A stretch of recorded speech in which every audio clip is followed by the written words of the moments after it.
Home Affairs Minister Dr. Aaron Motsoaledi announced yet another extension for the Zimbabwe Exemption Permits, with looming court battles and another 6 months of uncertainty. What happens next? Newzroom Afrika's Andersen takes a look. We never said we want anybody to go away from South Africa. We just said we don't want anybody to stay here under a temporary special permit. We want them to apply for regular visas like any other person who sojourns in South Africa from any other country. Naturally, if you don't qualify for a visa or a permit that you apply for, then you cannot stay. Around 180,000 Zimbabweans living and working in South Africa using the Zimbabwe Exemption Permits have had their permits extended until the end of the year.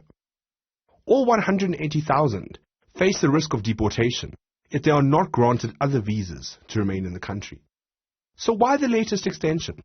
Motsoaledi says since May, the sheer volume of waiver applications being received from Zimbabweans looking to secure their future has skyrocketed.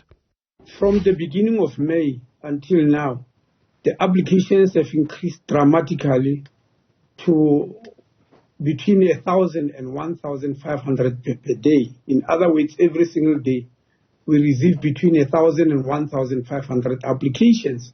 And this has just started in May, the last month before the expiry of the extension.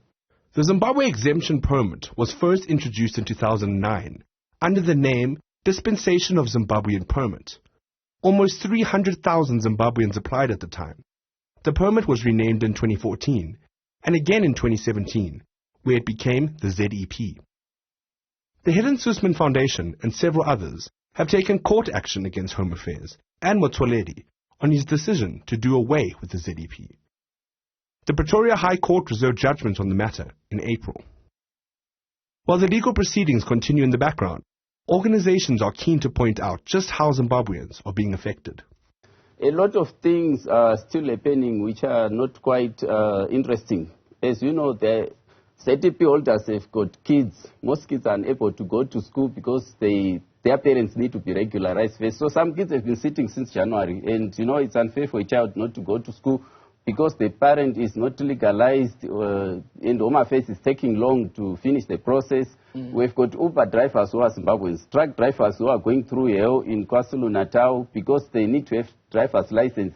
Unfortunately, the exemptions permits, this extension is not working at traffic department. While another 6-month deadline now ticks down, all eyes are on the courts to see where the fight goes next.